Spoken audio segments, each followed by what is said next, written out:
Awesome. All right, folks. Thank you so. Yeah, thank you. You know, he always does it, and then I'm a little shorter than you think. Hi, everyone. My name is Shuli. I'm joined by my friends Evan, Rachel, Tanya, Josh, and Asnia, and we make up the Tables of Contents team. And we're so happy you're joining us tonight. Round of applause for you guys. And we're so happy to be back at the Grange. Man, I love this place. I feel like I've been here a million times, and every time I come up that elevator, I feel like it hits me anew. So I hope you're soaking it up as much as I am. We are joined by Sammy and Olivia of Cocktails in Color and Spirited Women, which recently came out. They'll be keeping you very well hydrated all night, so please see them for any of your needs. There's also water at the front as well. There are bathrooms in the back, we are so happy to be partnering with MacDowell tonight, featuring some of their very amazing fellows. You'll hear more from Brett in a little bit. But before we dig in, we love to get a sense of folks in the room. So for those of you who have been to a Tables of Contents reading series before, if you've been to one, raise your hand. Okay, cool, love to see it. And how many of you, I don't know, like got a cryptic text message, maybe you're just forwarded a calendar invite, you maybe have like little to no idea what you're really doing here tonight? Raise them high. Let's give those people a round of applause. Man, I really feel like New Yorkers, they take more risks when it gets warm, so we love to see it. So for those of you who are new and haven't been here before, Tables of Contents hosts delicious gatherings at the intersection of food, art, and culture. We do readings like this, which are monthly, sort of like bite-sized moments with contemporary authors. We host long-form dinners where we cook through a book. We do a residency program in partnership with the amazing Glenwood Farms upstate, and so much more. And our hope, really, through doing all these sorts of events is to elevate important voices, like the ones we'll get to hear from tonight, and to both champion and, where possible, even help create art that is grounded, diverse, and meaningful. And all of that's really only possible with a community excited to participate in it. So we're really happy you're with us tonight. Enough for me. I'm going to turn it over to Brett to talk to you a little bit more about MacDowell. Brett? Okay. Thank you. Yes, thank you. Great. All right. Hi, everyone. My name's Brett. I'm the Director of Public Programming and Events at MacDowell. I just want to thank the TOC team, my team over here, Ali and Jean, and everyone also joining on the live stream tonight for joining us. For those who don't know, MacDowell is America's oldest arts residency program. We have 450 acres and 31 artist studios in beautiful Peterborough, New Hampshire. Artists stay for 2 to 6 weeks and are provided space, 3 chef-catered meals a day, and a community of multidisciplinary peers to work with, visual artists, filmmakers, playwrights, choreographers, composers, architects, writers, and more. We also have a space in Chelsea, in New York, if you want to stop by sometime. We present public programs nationally and annual awards. This is just one of our favorite collaborations to work with, centering food in the same way that MacDowell Fellows come together at the dinner table every night after a long day of work. If you have questions about the admissions process, about the work that we do, about our fellows, please come say hi, or if you are on the live stream, email us. And thank you so very much for joining. We're excited to get started. And now I'm going to introduce Evan.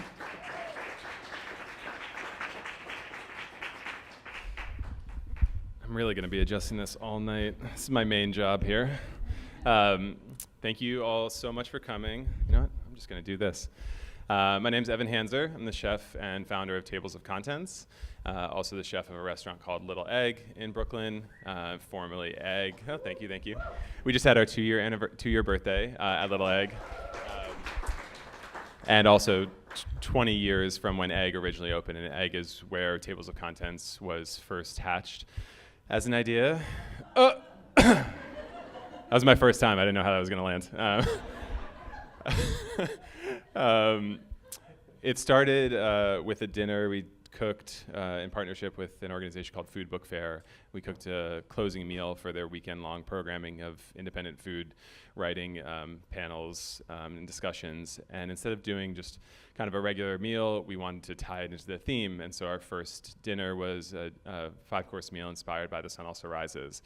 And everyone had an amazing time. Of course, we had a lot to drink, it being the book that it was. And I really found something in cooking a meal inspired by a text that I knew I wanted to continue doing again and again. So we did those meals basically once a year, maybe twice a year, inspired usually like classic novels, Their Eyes Were Watching God, The Member of the Wedding, To Kill a Mockingbird, Tender Buttons, a variety of different books. And in 2016, I believe, we had a couple friends who had books coming out. We're looking for somewhere to do a reading in Williamsburg, which is where the restaurant was. And we offered up the space and decided to try a version of the event with living contemporary authors, reading from their work, making small bites inspired by the text that they were presenting. And because they were alive, we could have a conversation with them about their work and creative process and food in their life, food in their writing. And COVID interruptions aside, we've been doing that ever since. We do usually at least 12 events a year with some of the authors that I most admire who are working today. And tonight's lineup is, I'm kind of blown away by it, and I think everyone here probably is too. I find it to be such a lucky thing that authors continue to come and take part in this and give me a chance as a former poet turned chef to have a backdoor into conversations with writers that I admire. So tonight you're going to hear from 3 authors. You're going to then taste something inspired by the passage you just heard, and at the end we'll have a brief conversation about their work, also a Q&A, so keep questions that come to mind throughout the night. If you need anything, grab me, Josh, Julie, Rachel, Sammy, and Olivia. Huge shout out to Sammy and Olivia who make the cocktails inspired by the books. They recently put out a book called Spirited Women, which is an excellent cocktail book that features trailblazing women in spirits around the country. It's really a beautiful book. Olivia does all the illustrations, Sammy does the cocktail recipes, and so too for tables of contents. We also work together on a little zine of our past year of readings, and both are available in the back with all the other books tonight, which I highly encourage you to buy. So without further ado, we're going to get into the first reading. Actually, one more ado. And that ado is just another thanks to MacDowell for this partnership. We got to know MacDowell and Brett over the past few years and have done a couple of these events together. And it's just an organization that I admire so much. And to be able to feature 3 of their fellows in one night and sort of celebrate the amazing space that they create for authors, a small version of which we try to create here in the city in these one-night events. It's a really sort of natural and special partnership, and I feel really lucky that they want to team up with us. So another round of applause for MacDowell's work. Okay, so all of these authors have won all the awards and gotten all the praise, so I'm not going to try to dig into all the bios. I think if you're here, you probably know them, and if you don't, you're in for an incredible treat. But first up, we're going to hear from one of my favorite authors, and I think everyone's favorite book of last year, Beautyland. Marie-Helene Bertino has read at Tables of Contents 3 times now, I think. And I will have her back as long as she'll have us. If you've loved any of her past work, you're going to really just be swept up by the stories in Exit Zero, one of which you're going to hear from now. Can we get a round of applause for Marie-Helene Bertino?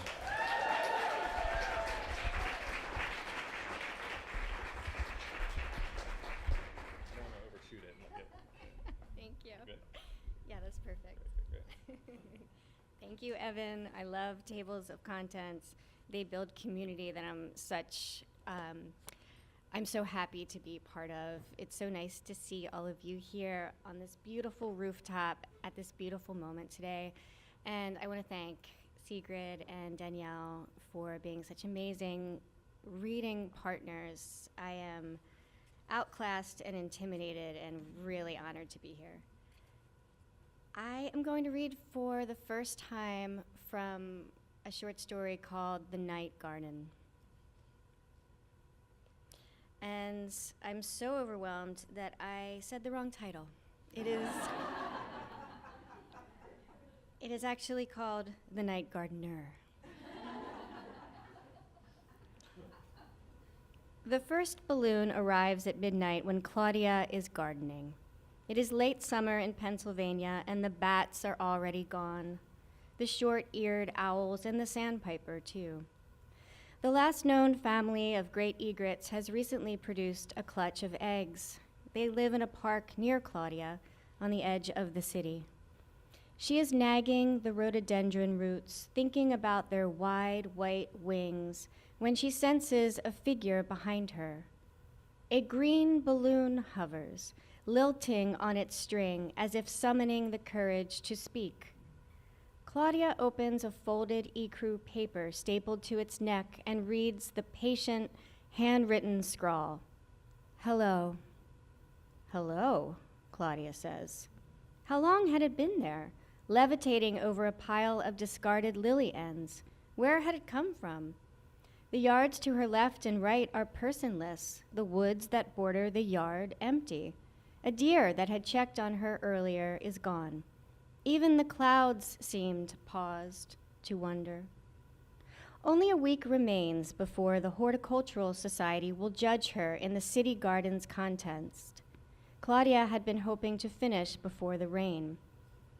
Collecting discarded lily ends signals the end of her gardening session, and though she loves it, the sealing in of the night's practice, she is sorry for the work to be over. She considers herself an assistant to unburdening, trimming stems of wasted energy. The bodies of the dead lilies are cool against her palm as she hangs her tools in the shed. The balloon flinches, flicked invisibly on all sides, the first raindrops. Claudia pulls the balloon inside the house, and before bed, reads a few pages of her nocturnal farming digest. In one of the photos, a line of combines harvest grain in a staggered formation at night, hulking their sieves through a field under powerful headlights. It is an aerial view. The machines fall down the image diagonally. Their conical beams light the wild, moving wheat in front, the furrowed field left in darkness behind. Spaceships, Claudia thinks. In the morning, her thighs are sore, and she likes when the previous night's work visits upon her body. In the garden that afternoon, a blue balloon twists in the branches of her willow tree. Claudia braces the ladder against the trunk and climbs. She unwinds its measure from the hanging vines. A folded card identical to the first is stapled to its string. You seem lonely. The moon and yard provide no answer, and internet searches, spam balloons, balloon messages while gardening, prove fruitless. That evening, Claudia peers at Raj through the peephole. He wears dark jeans and holds a sleeve of peonies and 2 silver metallic balloons. Happy 4th birthday. Behind him, a student drifts by in a Cutlass Sierra. A nearby driving school owns a fleet of them, roofs outfitted with enormous student driver signs. I thought it was funny, Raj says about the balloon. Claudia met Raj at her data entry job, and the promise she felt when they began dating has transformed into a 2-sided gem, in some lights flashing boredom, and in others disgust. Is this your house? He says, following her inside. Claudia does not understand the question. He gestures to the green and blue balloons in the corner, kowtowing from air loss. Looks like someone got here before me. Claudia makes a simple dinner of greens and avocado and shows him the cards that landed with the balloons. But Raj does not suspect anything mysterious. He explains that the local grade school holds field days when students write messages on balloons they release simultaneously. He participated when he attended. There had probably been a balloon release a few days before, he reasons. Claudia attended a school that did not have field day. That sounds horrible for the environment, she says. And he laughs and says, most balloons never make it out of the parking lot.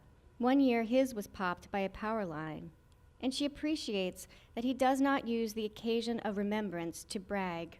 Yet, his story feels like a dismissal of her balloons, and she doesn't like the metallic ones he brought that shine against the ceiling like cleavers. Thank you for the peonies, she says. It is meant as a closing remark that will propel him to leave. Irises, he says. She takes a picture of the flowers and texts it to her sister. What kind of flowers are these? No one knows more about flowers than my sister. He seems pleased they will have a future reason to talk, but Claudia knows she will not update him. He leaves, relieved. She slits the mylar balloons with scissors, squeezes them airless against the counter, and junks them. Loyalty. She imagines the green and blue balloons nodding in approval. After midnight, she is winding a cucumber vine through a trellis when she feels a blow against the top of her head. She's been buzzed by it cannot be. A bat makes wild arcs through the garden. Claudia thought all the bats were gone, but this one is as real as she, slicing the air with its might, making inquiries of each bank of branches. Its searching takes it to the treetops, a small, black, beating muscle pounding back reality above her, even as it pauses at the farthest edge of every arc to reposition for the return, allowing her to take in its unmistakable grips and wingspan. She cannot believe in it. Claudia began to garden at night because of the heat index, but had developed an instant love for its weatherlessness, its sense of hovering and secrecy. She liked that the night contained only a handful of sounds and that they were natural sounds, the yeps of the toads and the katydids' measured counting, though she missed birdsong.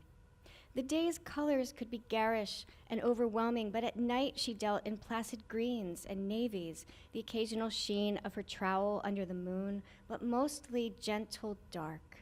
And in the dark, her hands were untroubling ideas working the soil where unearthed worms burrowed into deeper earth. She liked the air's cold, firm hand, and that she almost always entered the house shaking with exhaustion, skin coated in a mist she hadn't felt collecting. One gardening session ended when, startled as if from reverie, Claudia found herself surrounded by the rattles and whoops of morning birds. The world seemed kinder at night, and she was more susceptible to that kindness, like the moon lilies that wait until the sun has set to speak. In the yard the next morning, Claudia jumps for an arriving yellow balloon, and behind it, timed like a passenger jet, an orange. The yellow balloon's card reads, "Do you like your life?" The orange, "We are very scared." The messages are not what a grade schooler would write, but Claudia dials the elementary school and leaves a message. She excavates her art supplies from her basement, cuts a small square of paper, and writes, "My name is Claudia Rose. I am a brown data entry clerk, and I do not like my life." "Why are you scared?" Claudia removes the card that reads, "Do you like your life?" replaces it with her reply, and releases the balloon. It sends itself out of the yard on its original path, lit dimly by the waning moon. The next evening, a red balloon. "We are sorry you do not like your life." A few minutes later, a pink. "We are under attack." Light-hearted with romance, Claudia sends, "I am not rare. Most Americans don't like their lives now. Many of us are scared too." Wanting to express interest in the person or people sending the cards, she adds, "Who are you? Who is attacking you?"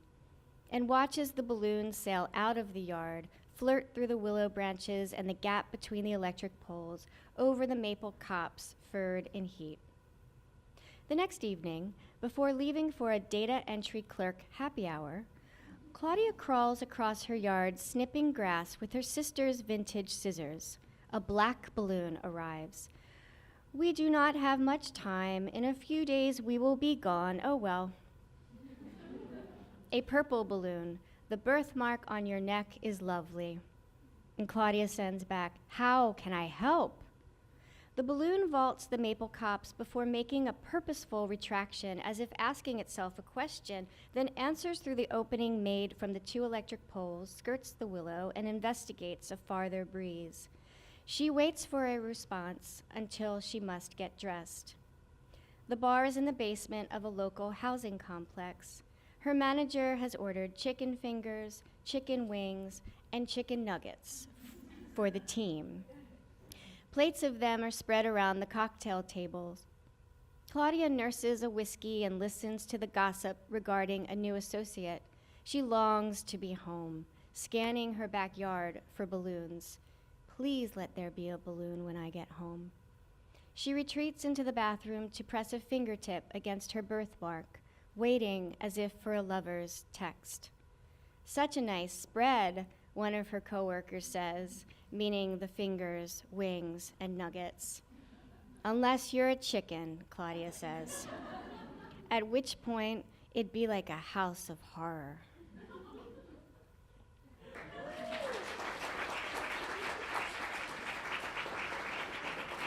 That's a pretty good TOC intro for those of you for whom this is your first time. Sometimes the food comes from a scene that there's actually food in. Sometimes it's sort of trying to channel a feeling of a passage or sort of an environment. And there are actually a lot of great food moments in Marie's book.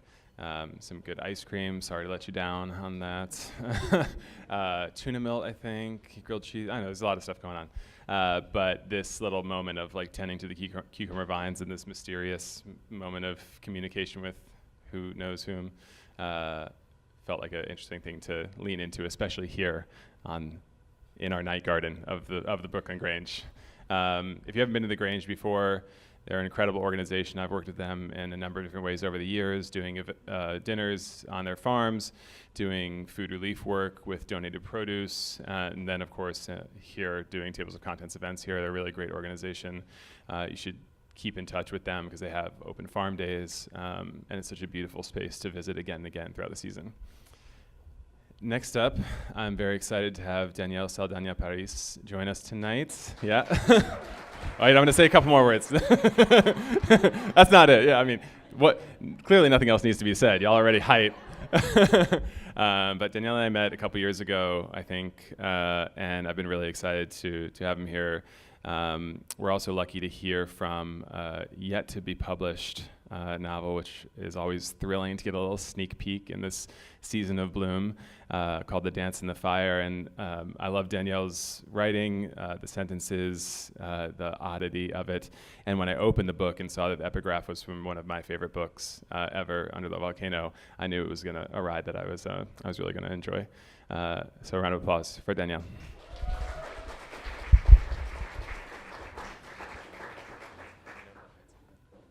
Buenas noches. ¿Están disfrutando la cena? Qué bueno, qué bueno. Happy to be here. Thank you, Tables of Contents. Thank you, MacDowell. Thank you, everyone, for coming out tonight.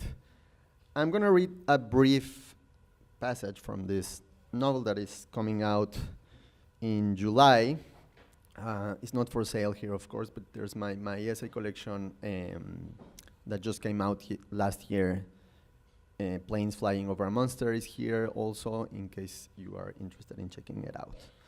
I don't know how to do this. Wait. I think I can see.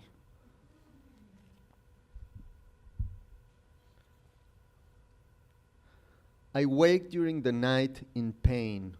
No animal is making a sound. The air in the room seems stale, heavier than usual. The heat makes me think the wildfires have finally reached the city. Shopping malls in flames, beer warehouses, botaneras, seafood restaurants, stands selling tacos acorazados, pretentious restaurants with European names, the Vivaldi, the Café Viennes, the 4 mezcal bars that have opened in the last 2 years, all lit from within by the forked tongues of fire licking the walls until the paint blisters. Everything except this house, this besieged bastion, stronghold, bunker, protected by the air of my own childhood, the blotched on the ceiling, the very same bed. My parents will be eating papaya when the wildfire knocks at the door. Don't answer it, my dear. Let's finish breakfast. And they will go on as normal while the world gives way like a burned out roof beam and the last surviving insects, those roaring sparks, those ascending flames, aspiring to be bright stars, crackle and buzz over the ashes of a planet with beautiful rubble and ruins. One pill taken orally, a half inhaled, just to see if the elbow sorts itself out. It looks red, swollen, and fragile. Yesterday, after her rehearsal, Natalia and I walked for a while downtown, like when we were kids. Without saying a word, we strolled along the same streets and both knew that at heart we were looking out for Conejo, who might appear at any moment smiling cheerfully after stealing a piece of animal print cloth from the fabric store. What's up, guys? How about a beer? One of David Alfaro Siqueiros' models used to live in this house, Natalia said unexpectedly as we passed a front door like any other. Doña María Asunsolo, she added, who was in fact Dolores del Rio's cousin.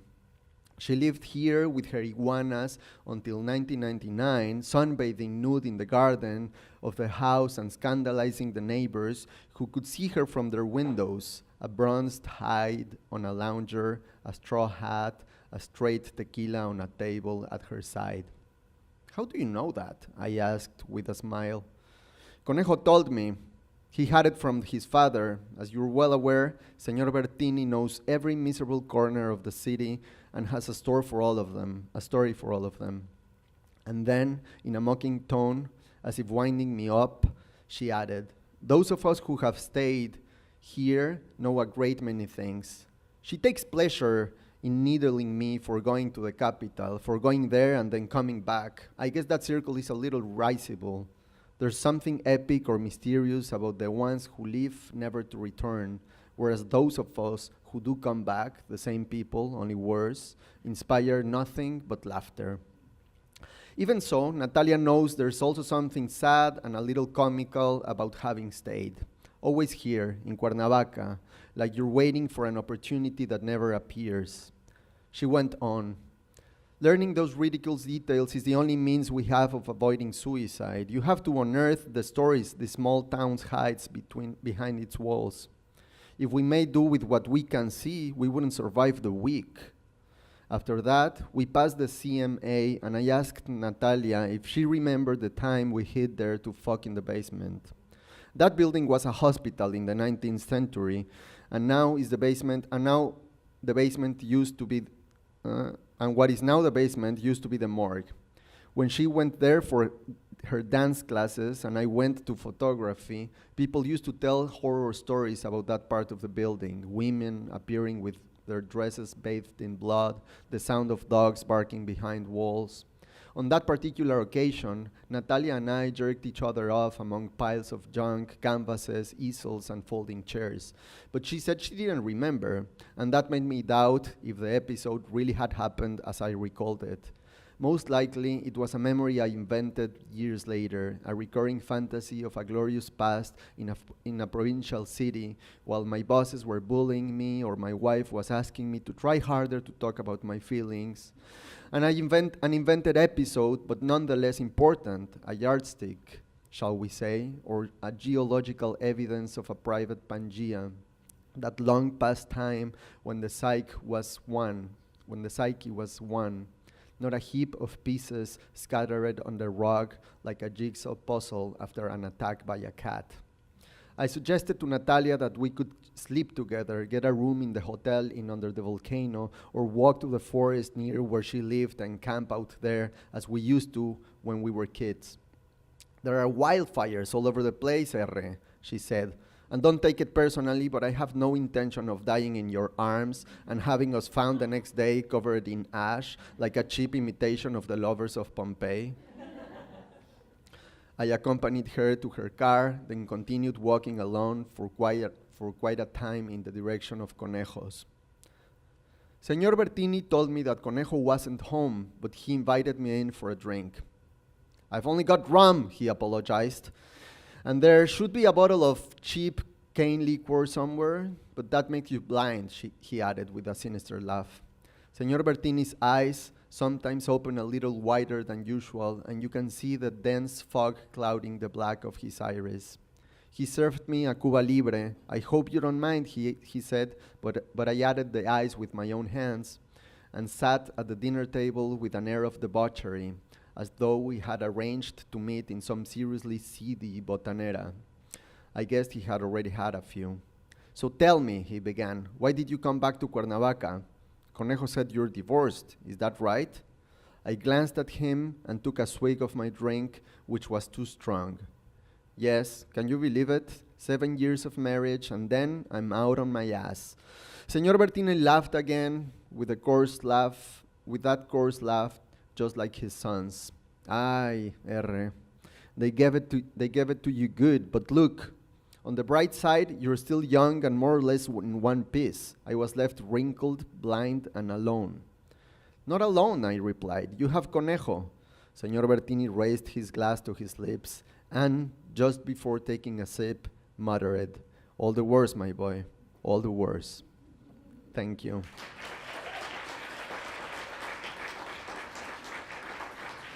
And thank you to Christina McSweeney, the amazing translator of this passage and the whole novel, of course. Thank you.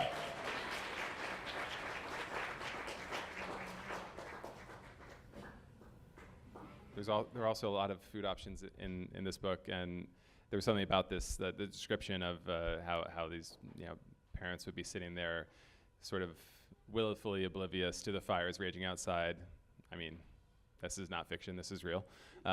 Eating papaya, as it knocked at the door. I was telling Danielle, I've learned a lot about papaya in the past couple days. I don't think I'd ever actually had papaya just like fresh and sliced, and I certainly had never marinated it and grilled it, but I was really amazed by the way it was transformed by charring it on the grill for a while. So we wanted to bring in as much of the kind of fiery elements to it as possible. This little charcoal salsa, the charred papaya, the toasted, obviously, tortilla, and a scattering of ash. That's a green garlic ash on top. So thank you for the inspiration. It was really, really fun. And now I'm really thrilled and a little bit disbelieving of the opportunity to welcome Sigrid Nunez to Tables of Contents.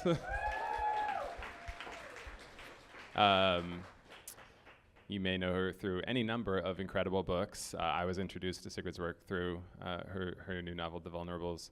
And then I went and read The Friend and What Are You Going Through? And I'll probably just keep working my way back. The writing is just so inviting and so precise and perceptive. And I love living in her sentences, and I know you will too. So can we get a round of applause for Sigrid Nunez?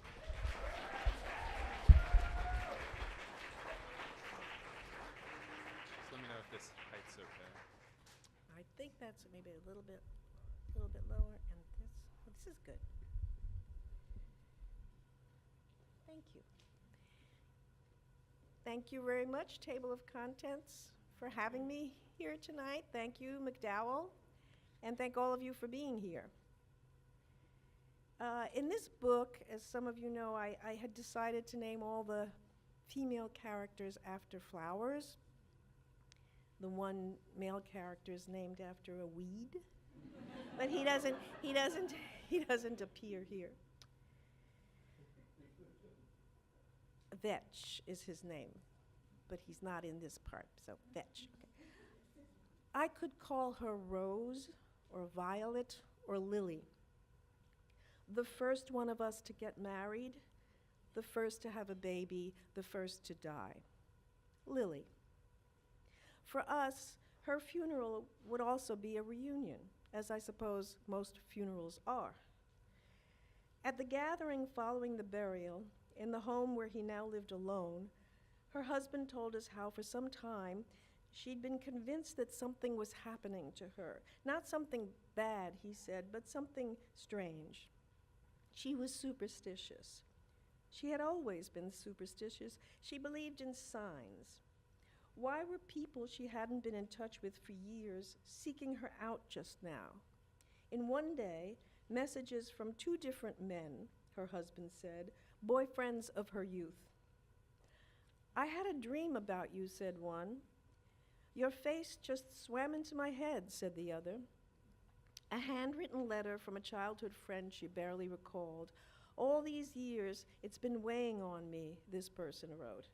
"I let you take the blame when in fact I was to blame." This over some petty incident of which his wife had not even the slightest recollection, her husband said. She remembered very well, though, the old acquaintance who'd borrowed $50, then vanished without paying it back. And now that man, too, had popped up, sending deepest apologies along with a check. "Dreams," Lily's husband said. She had stopped remembering her dreams long ago. Except for rare instances, she had no memory ever of what she had dreamed, not even fragments. Her nights might as well have been without dreams at all. If she woke up in the night, she'd know for sure that she had been in the midst of some dream landscape or event, but no mental effort could bring it back. This worried her, he said. It wasn't just a sign of growing older. It didn't happen to everyone. But what if it was some age-related impairment? What if it was an early sign of Alzheimer's? Now this changed, her husband said. Every morning, without exception, she woke up with a clear memory of certain dreams. It wasn't the content of the dreams that interested her. They were the same sort of dreams she'd always had, that everyone has, mostly incoherent nonsense that, fascinating as it might seem to the dreamers themselves, when narrated at breakfast, only bores anyone listening. She had no interest in hidden meanings, her husband said. The interpretation of dreams as a clinical tool had always struck her as a questionable, if not disreputable, practice. So it was not what she dreamed about, but the clarity and vividness of what she later recalled, her husband explained. Not just 1 or 2 elements, but elaborate scenes, little one-act plays, rich in detail. And whatever the reason could have been for this change, this was what she would have liked to know. And then in the last week, she started smelling things, he said. "You don't smell that?" she'd ask, sniffing the air. Always the same type of smell, something cooking, like French toast, she described it. She smelled cinnamon and brown butter. And now, struggling not only with his loss, but with the many regrets that so often torment the bereaved, he marveled that at the time he had made so little of this. Would they both have been more alarmed had the smell been something bad, something sickening? It would not have made a difference, he'd been told. By then, nothing could have been done. It would have made an enormous difference, he said, unthinkingly balling his fists. We would at least have had some time to prepare. We would have had time to say goodbye. He looked disheveled in spite of his pressed black suit, white shirt, and black tie. Earlier, he had spoken at the service, and though it was into that dense silence that is characteristic of funeral parlors, his voice was so frail that we had to strain to hear. None of us knew him well. The children we never knew at all. The elder, the son, was threading his way through the crowded living room, his own young son on his hip, thanking people for having come. The daughter sat with us, her chair pulled close to her father's. They were all still in the state of shock that the sudden death of a loved one brings. It was as though while she was walking around, while she was doing whatever needed to be done, she was actually unconscious, Lily's daughter said. "The last time I was here was for the holidays," she said, "and I did notice some changes in Mother's behavior. Much as she loved them, Mother always found the holidays stressful, and the turn of yet another year tended to make her melancholy. But this year it was different. She did not seem stressed or melancholy at all. On the contrary, she seemed carefree." There were times, though, when I'd catch her looking around as if she were surprised to find herself where she was, though it was her home of 30 years. But those moments were rare and so brief that I thought maybe I was misinterpreting or even imagining them, she said. Also, I was distracted. My youngest had started doing poorly at school, and an employee at my company was suing us for discrimination, so I was more than a little stressed myself. Whenever I came to visit, we usually took an afternoon walk, and that's when I noticed something else, Lily's daughter said. Mother kept stopping to point things out. Christmas lights on a neighbor's house, clouds, squirrels scampering, as if she had never seen such things before. It reminded me of going out with the kids when they were small, and all the world, even the most ordinary things, made them gape. Another thing was the way she laughed, Lily's daughter said. I don't mean her normal laugh, but the way she laughed for no reason, or at least none that we could tell. Someone would make a remark that had nothing funny about it, and Mother would nod her head and chuckle. It wasn't that she had no sense of humor, but she was never one to laugh easily. She wasn't what you'd call a jolly person. Her humor was always on the sardonic side. Dad noticed it too, she said, patting his hand. But neither of us brought it up, he said. We just didn't think to make a big deal of it. A silence fell, during which each could be sensed acknowledging and seeking to assuage the other's feelings of guilt.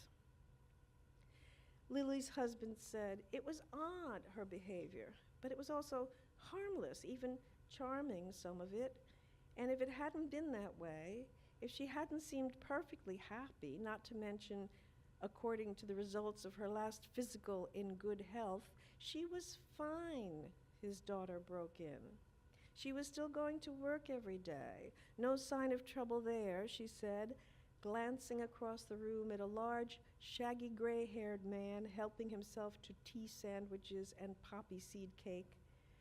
The head of the textbook firm, where Lily had worked for much of her life, and with whom, I recalled, in his shaggy black-haired days, she had once had a secret affair. She was still meeting with her book group. She still volunteered as a docent for the local zoo. But something must have happened, her husband said, because it was she who finally announced that she should see the doctor. She wouldn't say why, except that she was not herself. I am not myself, she said. I can't explain it, but I am not myself. She made an appointment for the following morning. I was downstairs waiting, he told us. I had taken the day off. I was planning to go with her. When the time came for them to leave the house, and she hadn't appeared, he went upstairs. He paused now, shaking his head. He covered his eyes with his hand. She was not ready to go. She was not even dressed. She was still in her robe. She was holding her arms up, he said, lifting his own arms into the position of someone dancing with a partner. She was waltzing around the room. Her eyes were open, but it was obvious she didn't see me. She was in another place altogether. And she was singing a little under her breath. She didn't seem to be in any kind of distress, he said. Her face was relaxed with a dreamy smile. It could only have been seconds between the time he saw her and the time he said her name. It was as if I'd shot her, he said. She didn't crumple the way a person usually does when they faint. She went down like a chopped tree. Thank you.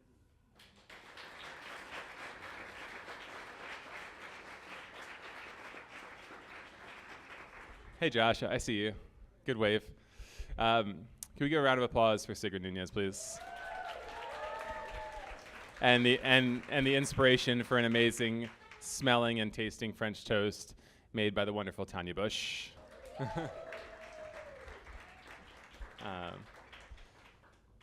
So I'm going to ask the authors to come up. We'll have a brief conversation. We might go a few minutes over 9 o'clock. I hope you don't mind. Megan, what's the Knicks score? Okay, never mind. We're not going to talk about that right now. Knicks in 6. Okay. Oh, we've won. We're going to celebrate after. So can I get one more round of applause for our 3 authors as they come up here? Marie-Helene Bertino, Saldaña París, Sigrid Nunez. This is our inside the writer's studio moment.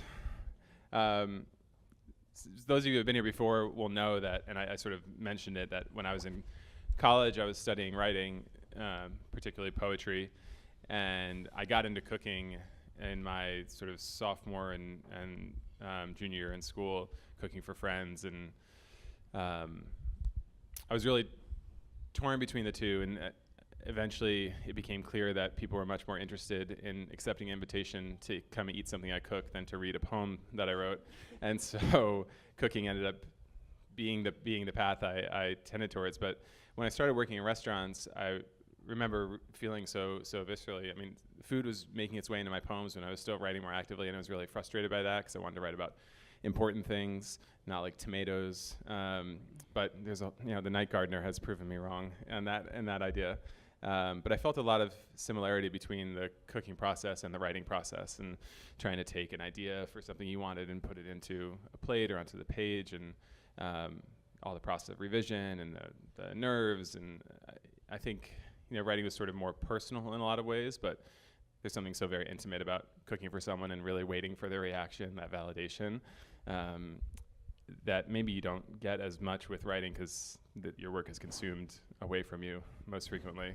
But I'd like to start by asking for each of you if you cook, or to what degree you cook, and how your cooking process and your writing process are similar or different. Are you an improviser, and throwing things on the page or in a pan and sort of figuring out as you go? Are you a recipe follower in the kitchen, and an outliner in your work?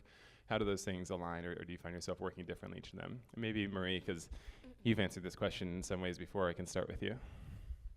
I know I was going to say, I think you know that I don't cook, Evan. I know, but this is news to everyone here. Well, you know I don't cook. I make a homemade pizza at least once a week because I am Italian and Basque, and I have a century-old pizza recipe that I do use every week at the behest of my partner, who demands it. And other than that, if I had my druthers, I would bake. I'm an enormous fan of Tanya and her Aren't "Will we This all? Make Me Happy" Yeah. Instagram, and I think that I would be a better baker than a cook. Because of the sort of specificity of it, or the structure of it. And the creativity. I know cooking is creative too. I just don't have that gene. But I like making cakes on occasion and things like that. They're pretty. Although you have one of my favorite recipes. We put out a community cookbook in 2021, I think it was, during COVID, and asked a bunch of our past authors to share recipes for it. It became a fundraiser for some food relief work we were doing during that time. And your recipe was for Single Girls Chicken, which was an incredible title and an incredible head note to a recipe. You're and being very dish. kind. That recipe will make you sick. I still, to this day, it'll keep you single. Yeah. It'll keep you single. The title has a double meaning, yeah. You were so kind to include it. I was like, all I have is this, because I was not going to give. You were giving me the pizza recipe, that's for I sure. was not going to Yeah. give you the pizza recipe, so I was like, I'll give One you this day. crappy single One day. girls chicken that I used to make for 4 years when I was single, and happily, very joyfully. But I'm so embarrassed by it. You were a love to include it. It's awful. It was my pleasure. Sigrid, how about for you? How do your cooking process and writing process align or differ to whatever degree you cook for yourself or others? I don't cook. Okay. I do not cook. I don't cook at all. In fact, although the book is not autofiction or autobiographical, there is a part where the narrator is talking about cooking or not cooking, and talks about why is it that every time she tries a recipe that she's eaten, somebody else has made it, and then she tries to make it, and it never tastes the same. It never tastes as good. Yeah.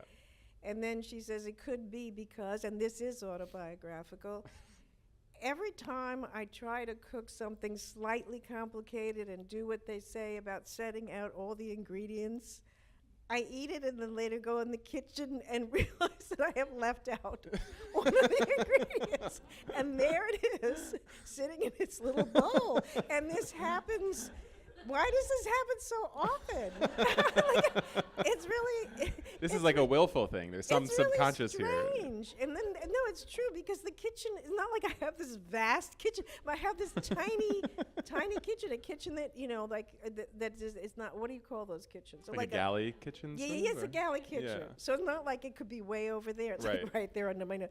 So, but anyway, that aside, I've never been good at it. I only want to do what I think I might be good at, and I'm not good at cooking. So, yeah. So there's really I don't see any relation between The two. the two. Yeah. The two. But I do. I love to eat, and I love the idea of cooking. I love that other people cook and that they do it beautifully and creatively. And it's that it is an art, and it is an art that I greatly admire.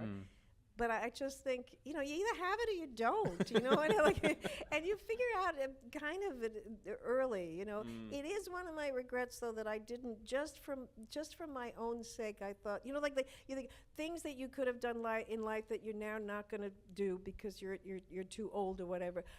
I regret that I didn't, at some point in my life, take a professional course in cooking, just for myself. You know what I mean? Like, I just think that would have been wonderful, because then I would have learned how to boil an egg and things like that.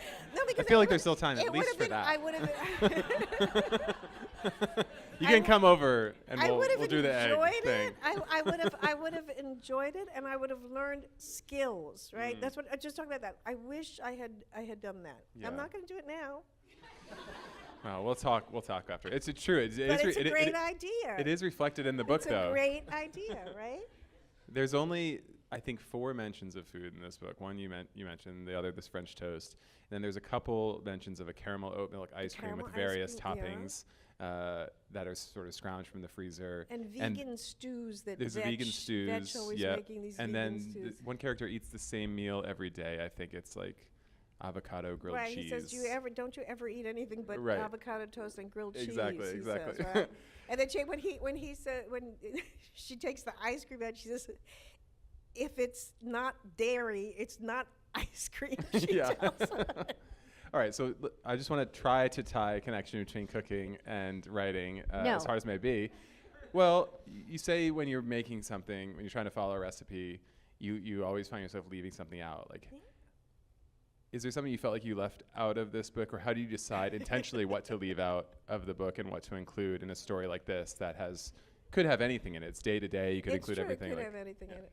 Well, I guess that's just the big thing when you're writing. You just try to keep that rule in mind, that only what's essential to moving the story along. Nothing that feels like filler. I'm glad you included food in that, because I mean, even though it's rare, there are these moments of food, and I feel like that ice cream situation between ice Vetch cream is very- is like a very evocative of their relationship and how it changes over the course of their time together. Danielle, how about you? Your cooking process, I your do writing cook. process. Yeah, thank yeah. goodness. One cook up here. I've got some company. Yeah. The guy, right? The I was man. struggling. guy. I was struggling. Come over and cook for us, Danielle. I would love to. I love cooking for people. I try to cook breakfast every day, and I take breakfast very seriously. I think it's like the most important meal of the day for me. So I do very elaborate breakfasts. But then I also like cooking like for dinner parties with friends and things like that. I grew up, part of my childhood, I just lived with my dad. And it was just the two of us, and he cooked a lot. Not always good. He was very experimental, I would say. And he was an improviser, so sometimes it was great, sometimes not so much. And so I'm a rule follower and a recipe follower. I kind of like was vaccinated against the improvisation by my father, and so I tend to be more of an outliner, and I try to have everything around, like before I start, I have everything on the counter and I decide how I'm gonna do it. But my partner is the opposite. She's like, she just takes things and throws them in the pot and just like, and she's amazing. She's an amazing cook. But we have like very different styles, and so I also like just being the sous chef for her as well. Like I think we kind of do that for each other sometimes when we do like dinner parties for people. Yeah. Can I ask, is there a dish that you cook together that you like to cook together beautifully? Good question. We do several things. We have like this rice that I think it was Catherine who came up with it, and then I added a few things, and it's called the Baroque rice, because it's like very Baroque. It has like a little bit of everything. So much in it, yeah. It's like horror vacui. Like there's nothing empty. And we do. Like I usually am in charge of fish. So whenever like we're pescatarian, and I usually am like the one in charge of going to pick the fish and then cooking, and she does the starch and like things that go with fish. But we complement each other in that way a little bit, yeah. That's amazing. And we have a little little notebook where we write down every time we do a dinner party who came and what we cooked. And so we keep track of what we made so that we don't repeat the recipes. Wow, this is an But incredible level of we- organization. Yeah, sometimes we repeat. I want to see that book. I want to ask about, like, you said you're sort of a rule follower, outliner in your cooking world. Your writing feels like it's more expansive, than that. Like more, you called your dad experimental. Like, how do you find? Do you find yourself sort of taking more different kinds of risks or approaches in your writing than you're describing in your cooking? Yes, I think in my writing, I mean, I also have an idea of where I'm going, and I have an idea of who the characters are, but then I let myself go and I try to follow the characters wherever they lead me. And I do edit a lot, so I write way more than I publish, of course, and then I go back and take everything out, and so my books end up being pretty short because I always go back and get rid of a bunch of things. But in the first impulse is more expansive.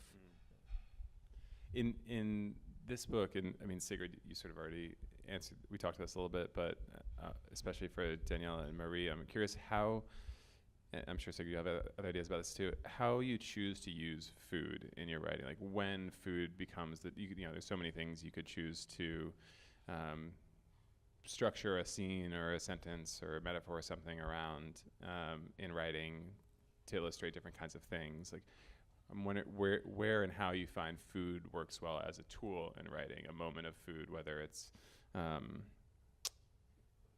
this sort of setting the breakfast scene, that we cook the papaya dish from against, what's happening outside in the world. Something about like this sort of serenity of breakfast, a sense of stability of the morning and being around a table while like the world's burning outside of you is one example. But does it seem to work well for, is it for illustrating something about a character, setting place, like examining dynamics? Maybe Danielle, you could start and Sure. tell me.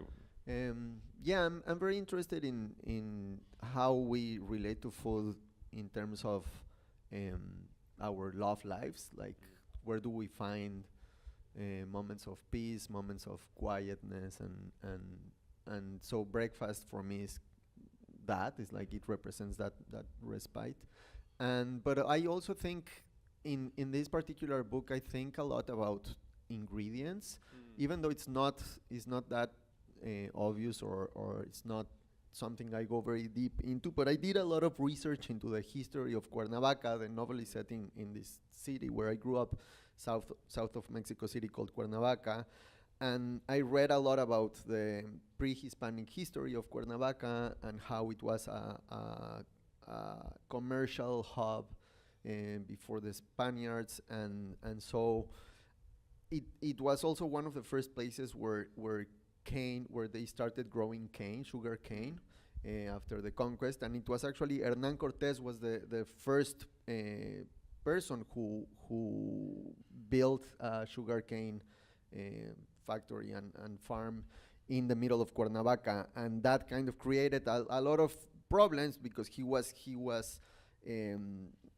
chopping down all the trees from the north part of the city, and that created the environment that then allowed for the fire seasons to grow out of. So I think there's like a very direct line from colonization and kind of like the devastation of the natural environment in the north side of the city with the current situation with the fire seasons, wildfire seasons. So it has to do with the fact that they decided to use Mexico in particular and the central region of Mexico to grow sugarcane, which was not something that was grown there before the Spaniards. So I feel like there's always this backstory to what's happening in the novel that has to do with food, and that has to do with commodities and why sugar was all of a sudden very important for the colonizers, because it was like a sign of an elite produce in a way. So that's all behind the book as well, even though it's not very central. Yeah, it's not like I feel like I wouldn't be able to name that from the book. The book is very much centered in art, in a lot of practices of art. But it's amazing to hear that underneath the history of the book, there's this sort of through line of food, like global, international, colonial food practices. Sigrid, do you want to touch a little bit more on how you were using food in this book? I mean, we sort of named the moments, but I feel like the scene that we cooked from, there's food not as something that's actually eaten, but a scent, that is a memory of someone. And then the other sort of like interesting sort of food dynamic, I think, are these three characters living in a home together, and the ways they feed themselves, feed the parrot, interact around food, and how that changes over the course of their time living together. Would you just tell us a little bit about if and how you were thinking about food as a way to sort of bring that arc out? Well, in this particular book, because it takes place during the lockdown, the narrator is in a kind of nice situation because someone who's gotten stuck on the other side of the country has a parrot that needs care and lives in this very beautiful apartment, very comfortable, and says, so would you go there and take care of the parrot while we're gone, because otherwise, the parrot won't survive. And so she's there very happily in this beautiful apartment, taking care of this parrot. And then this guy, this young man who has a key to the apartment and had gone and abandoned the bird, decides he wants to come back. So then the apartment is big enough for both of them, but it becomes a very territorial situation. She doesn't want him there, and then the bird prefers him, and then she gets all depressed about that. But anyway, as one of the other characters says to her, he's so nice to you, why can't you just be nice back? Because he really is nice, and he realizes how she feels, and one of the ways that he tries to approach her to soften this situation is by he's this vegan cook, and he makes these stews, and then he always leaves enough for her, but she doesn't want vegan stew. And if it isn't dairy, it isn't ice cream, that kind of thing. But one day he leaves an edible for her with a note that says, said to be very good for anxiety and depression. And she eats the edible, and then they basically spend a certain amount of time getting high together, and then they get to know each other through that. But it's true that it was that idea of leaving this food for her as that how to make this gesture of friendship, which food is.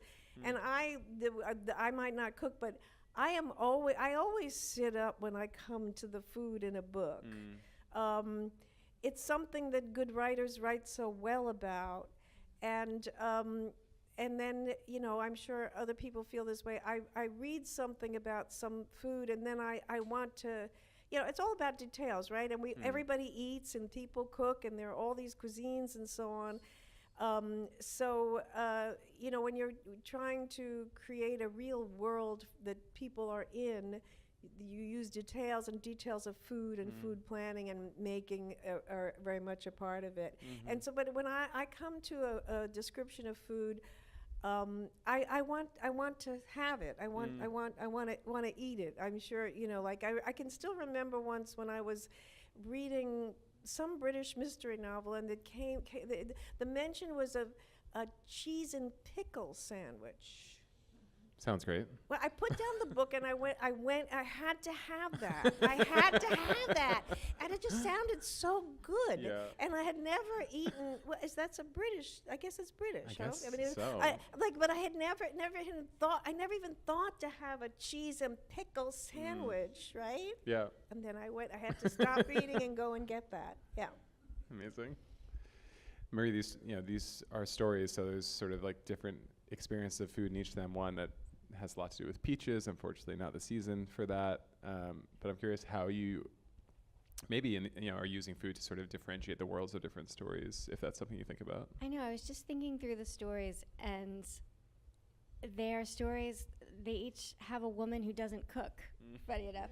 Interesting. I was thinking the last one, Viola in Midwinter, is about a vampire woman who is stuck on the threshold of menopause forever. And and she doesn't need food. And she doesn't have food. She doesn't need food. And then she falls in love, and she wants to show love, so she makes him a steak to show love, but she doesn't eat it, and she doesn't need it. It's interesting. While I wrote this book and while I wrote Beautyland, I became more hardcore vegetarian. And so I'm interested in what we do to animals. I'm interested in growing and what's happening to our natural world. And I think that I'm interested in the table itself.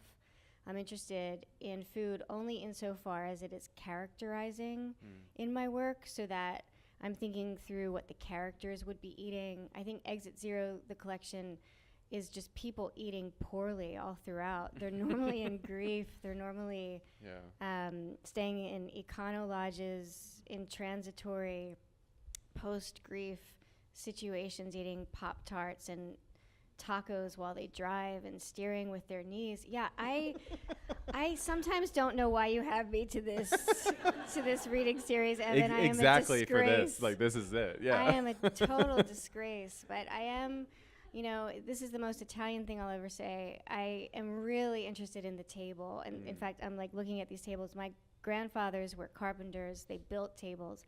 I'm interested in who sits around a table and what we discuss when we're there. Yeah. And the food is for lack of a better term, the lubricant to that conversation. And so I am really, really interested in that conversation. Yeah.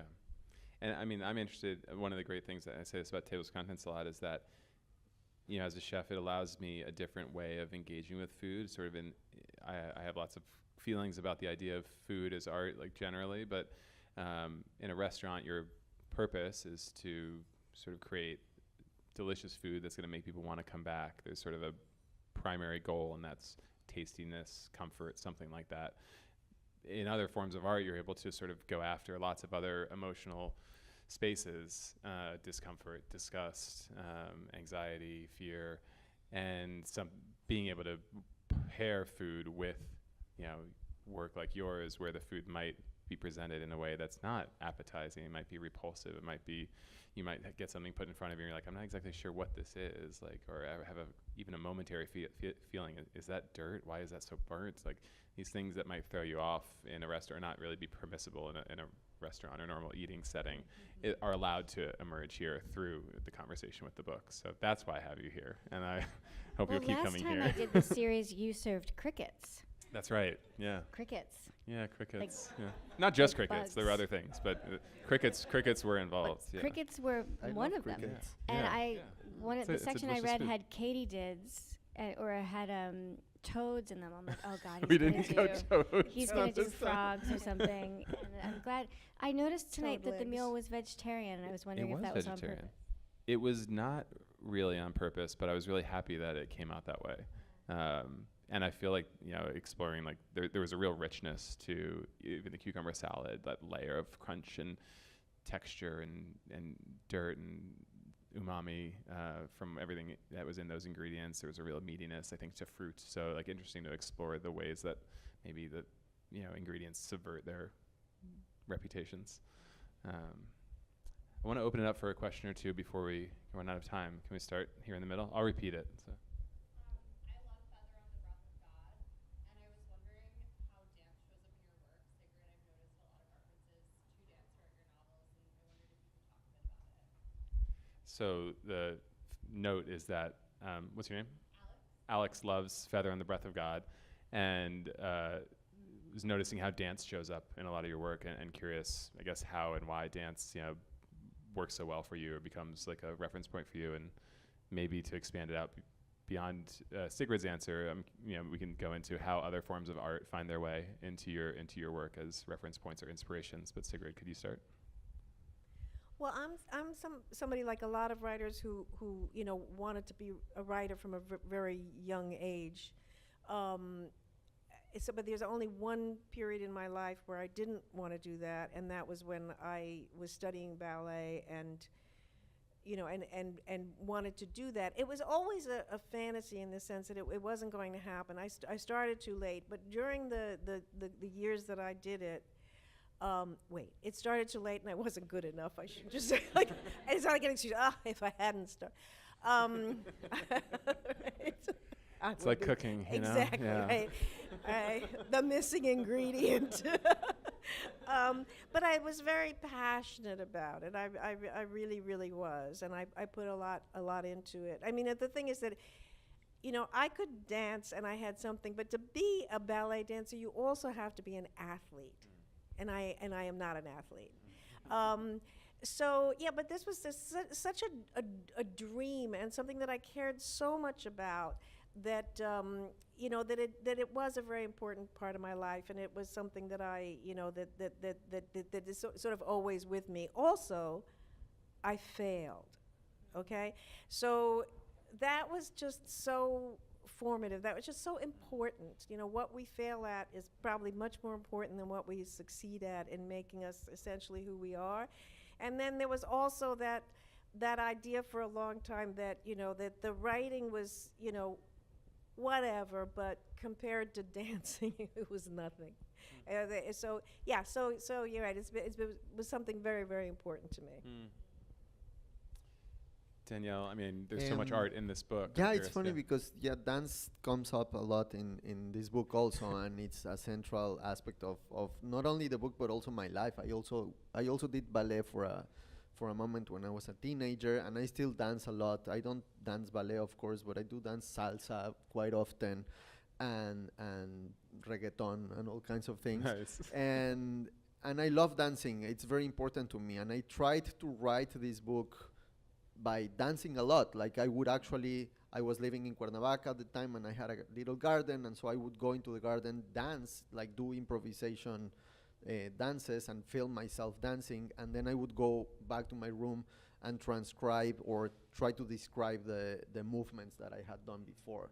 So it was a very different process in terms of working with my body a bit more, which is something I always enjoy, and I feel that the characters the three of them are affected by that experience in different ways. It's a bisexual love triangle where like this guy comes back to Cuernavaca and re-encounters like a girlfriend and a boyfriend of his teenage years, and one of them the woman has become a choreographer, but everything is impacted by dance somehow. Like even the idea of the fire surrounding the city has something very choreographic to it, and so it's very important for me. Yeah, it's amazing, that parallel. And dance shows up in history, present, like you said, environment. That's a great question, Alex. Maria, anything you want to? I love to dance. Yes. Profound and shared by many of us, I'm sure. I'll take one more question before we need to wrap things up, if there's another one out here. Otherwise, I will usher us out.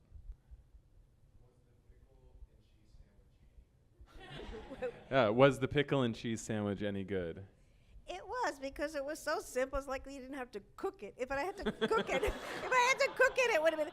And I didn't forget the pickle, and I didn't forget the cheese. There's only 2 ingredients. Yeah. It was like, is it like cheddar cheese with Yeah. pickle? It really very, very satisfying Yeah. sandwich. Not melted either. Right. Just yes. There's a whole realm of those sandwiches Yeah, in British food called the pickles are ploughman's sandwich, and they were like lunches It's that called a people what? ploughman's. Oh, ploughman And so sandwich, that's of what people course, would yes. pack and take to work, and you'd put cheese and maybe a slice of fruit or pickle or some sort of relish on it, and it would keep all day, and you could just eat it very later. satisfying. So, Yeah.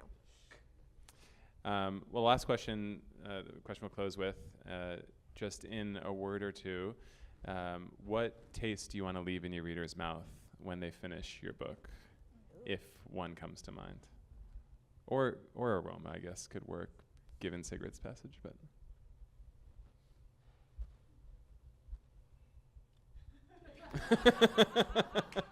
I feel like they want me to say salsa picante, but like I but feel like I'm not gonna say that. I don't know. I think there, if tenderness could be turned into a flavor, that would be it. Like something to do with tenderness Yeah, along those beautiful. lines. Yeah. Something bittersweet. yes. That feels like that book, like this book. The last story is that vampire story, and Blood. she's in. I was. I'm not gonna say blood. I'm not gonna say blood. You're talking to a born-again vegetarian over here. Human blood. Human blood. And she It's lives. all in the details. Yeah, human blood. She lives in the Catskills, in the middle of the woods. So I think I dirt. Turd. Well, good for us. Can we get a round of applause for Marie, Thank you, Sigrid, thank Danielle? I like that. Thank you. Thank you again to MacDowell for helping us put this event together, for connecting us with 3 incredible fellows. One of our servers at the restaurant actually just came back from MacDowell Fellowship and was so blown away by the experience. If you're not familiar with MacDowell, please look them up. Look for their programming in the city. If you ever up, you can visit their Metal Day up in New Hampshire. And just support their work, when you get the chance. Thanks again to the Brooklyn Grange for hosting us. I want to get a round of applause for Sammy and Olivia for making these incredible cocktails, all inspired by the books. And a huge thanks to Josh, Shuli, Rachel, Tanya, Asnia, Farsai, everyone on the TOC team who's put this together. If you want to keep in touch, you can sign up for our newsletter on our website. You can follow us on social media, on Instagram at tables.of.contents. We have events monthly at different locations in the city, most often in Brooklyn. And the other offer that I always like to share is that, as I mentioned, I have a restaurant called Little Egg. It's a breakfast and lunch restaurant in Prospect Heights, just north of the museum. And because it's breakfast and lunch restaurant, we have the space available, nights, and we're closed on Tuesdays. So if you're involved in any sort of organizing, social justice, equity work that could use a space to gather in, please let me know. We'd love to share the space. There's actually a food justice meeting happening there right now. It's just so important to share space around the table, in places together now, and it will never not be, but now especially. This is my favorite night of the month every month, and I'm so thrilled that folks still want to show up and spend it with us. Thank you to anyone and everyone who tuned in on the live stream. It's kind of crazy given this is a food event, but I love it. I hope this was sustenance enough for your experience. Get home safe. Thank you.